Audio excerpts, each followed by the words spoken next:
Today, at 15:45 hours, India conducted 3 underground nuclear tests in the Pokhran range.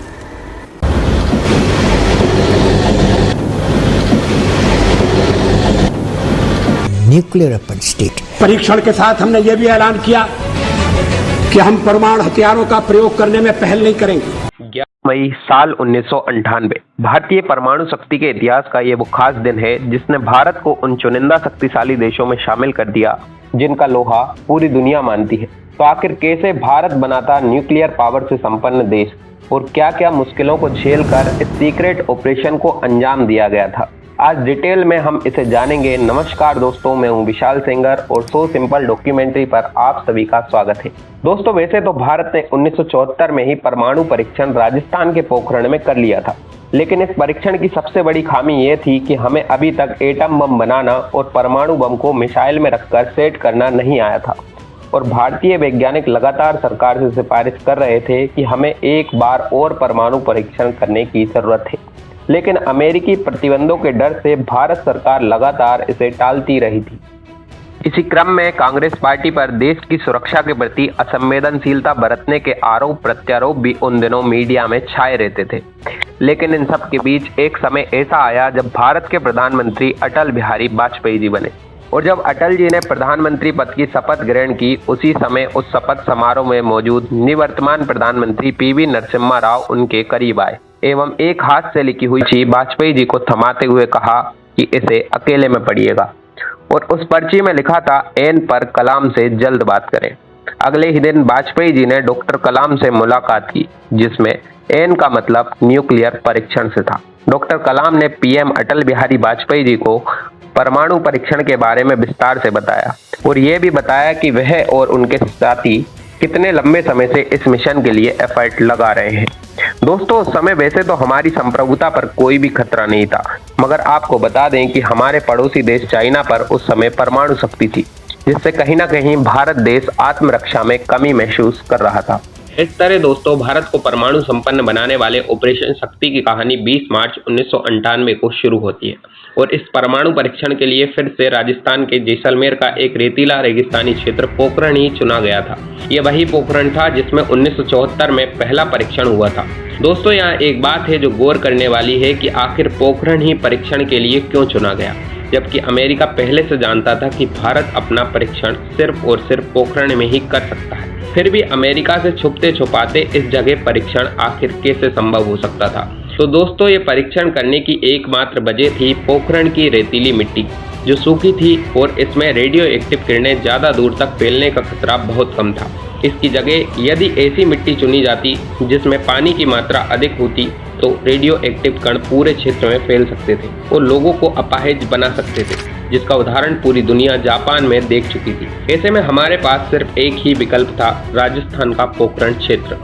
लेकिन समस्या ये थी कि उन दिनों अमेरिका ने पोखरण क्षेत्र की निगरानी के लिए विशेष तौर पर अपने 4 सैटेलाइट लॉन्च किए थे। दोस्तों, इन सैटेलाइट्स की खासियत ये थी कि ये भारत की जमीन पर खड़े सैनिकों की घड़ी का एग्जैक्ट टाइम भी कैप्चर कर सकती थी। इतनी साफ तस्वीरों से इस क्षेत्र की निगरानी बहुत ही चैलेंजिंग सिचुएशन थी, लेकिन भारतीय वैज्ञानिकों ने इससे बचने के लिए एक तरीका निकाला।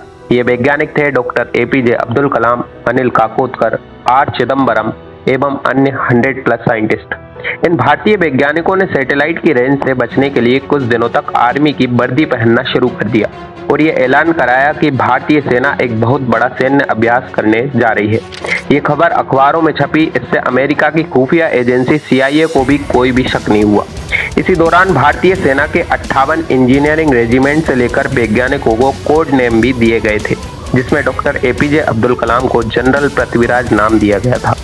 दोस्तों, अमेरिकी सैटेलाइट्स में दिन में तो साफ तस्वीरें खींची जा सकती थी, मगर रात में ये सैटेलाइट्स इतनी क्लियर इमेज कैप्चर नहीं कर सकती थी। इसलिए भारतीय वैज्ञानिकों ने निर्माण का काम दिन की अपेक्षा देर रात अंधेरे में शुरू किया और सुबह 3 बजे तक ही ये काम किया करते थे और जैसे ही सुबह हुआ करती थी तो सेना के जगह फुटबॉल खेला करते थे, जिससे अमेरिकी खुफिया एजेंसी को जरा भी शक नहीं होता था कि यहाँ चल क्या रहा है। दूसरी ओर भारत ने अपने परमाणु बम को मुंबई में भाभा एटॉमिक रिसर्च सेंटर में बनाया था और ये एक बिगेस्ट चैलेंजिंग सिचुएशन थी कि इन एटम बमों को मुंबई से राजस्थान तक कैसे भेजा जाए, वो भी सही सलामत। इसके लिए सेना ने मुंबई एयरपोर्ट पर AN-32 विमान से इन बमों को कैरी किया और 2 घंटे बाद जोधपुर पहुंचाया गया। इन एटम बमों की संख्या 5 थी और इसमें प्लूटोनियम का इस्तेमाल किया गया था। रात के अंधेरे में परमाणु बमों को ट्रकों के माध्यम से पोखरण तक लाया गया और प्लूटोनियम से बने इन बमों के मिलते ही वैज्ञानिकों ने असेंबलिंग का काम शुरू कर दिया था। और दोस्तों, इससे पहले जो प्रयोग इंदिरा गांधी जी के समय हुआ था उसमें पोखरण में परमाणु परीक्षण के लिए 3 बेलनाकार कुएं खोदे गए थे और 1998 के परीक्षण में भी इन्हीं कुओं का इस्तेमाल किया गया था। अब अगले दिन 11 मई 1998 को परीक्षण वाले दिन सुबह से ही तेज हवाएं चलने लगी थी और ये साइंटिस्टों को चिंताएं सताने लगी थी कि अगर हवा थमी नहीं तो मिशन रोकना पड़ेगा, क्योंकि ब्लास्ट के बाद अगर रेडिएशन फैला तो तेज हवा के साथ ये आसपास के गांवों में फैल जाएगा और लोग मारे जाएंगे। लेकिन सुबह ऐसा कुछ भी नहीं हुआ और दोपहर होते होते तापमान सामान्य हुआ। आखिरकार दोपहर में 3:45 पर साइंटिस्टों ने इस परीक्षण को फाइनली सक्सेसफुल करने के लिए ब्लास्ट कराया और जैसे ही विस्फोट किया गया, जमीन में 200 से 300 मीटर नीचे तक 10 लाख डिग्री सेंटीग्रेड पर तापमान पैदा हुआ। आप इसका अंदाजा ऐसे लगा सकते हैं कि मानो 1 सेकंड के लिए ही सही सूरज पोखरण की धरती पर बैठ गया हो। इस ब्लास्ट से करीब 1000 टन की चट्टानें और आसपास की पहाड़ियां पिघलकर भाप और लावा बन चुकी थी। पास लगे दर्जनों भूकंप मापी यंत्रों ने तुरंत परीक्षण को रिकॉर्ड करके परीक्षण के सक्सेसफुल होने की पुष्टि कर दी थी और इसके 2 दिन बाद 13 मई 1998 को बाकी 3 बमों का परीक्षण भी किया गया, जिसमें एक हाइड्रोजन बम का परीक्षण भी भारत ने किया था। और इस प्रकार भारत दुनिया के उन चुनिंदा शक्तिशाली देशों में शामिल हो गया था जो परमाणु शक्ति से संपन्न थे। जैसे ही भारत ने परमाणु संपन्न होने की घोषणा की, अमेरिका ने भारत पर कड़े आर्थिक प्रतिबंध लगा दिए। पूरे यूरोप ने भी परमाणु परीक्षण को लेकर भारत की आलोचना की, जहां तक कि जापान ने भी कड़ा ऐतराज जताया।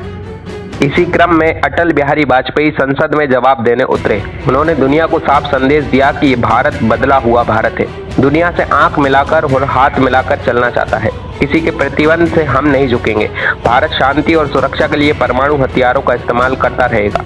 इन सबके बीच रूस और इजराइल ने हमेशा भारत का साथ दिया और किसी भी तरह का कोई प्रतिबंध नहीं लगाया। कुछ समय बाद अमेरिकी बाजार एवं यूरोप में डाउनफॉल आना शुरू हुआ और एकाएक भारत पर लगाए गए आर्थिक प्रतिबंध हटाए जाने लगे और भारत देश ने फिर से अपनी धाक दुनिया में जमाई। दोस्तों, इससे पता चलता है कि जो देश आत्मनिर्भर होता है और जिसे खुद पर भरोसा होता है, जिस देश में स्थिरता होती है, उस देश को किसी भी तरह के प्रतिबंध झुका नहीं पाते। आगे चलकर इसी अमेरिका ने 2008 में भारत से सिविलियन न्यूक्लियर डील साइन की, जिसके तहत भारत पर लगाए गए सभी प्रतिबंध हटा लिए गए। उम्मीद है आपको ये वीडियो जरूर पसंद आया होगा। ऐसे ही रोचक वीडियोस और डॉक्यूमेंट्रीज देखने के लिए देखते रहिए हमारे YouTube channel so simple documentary.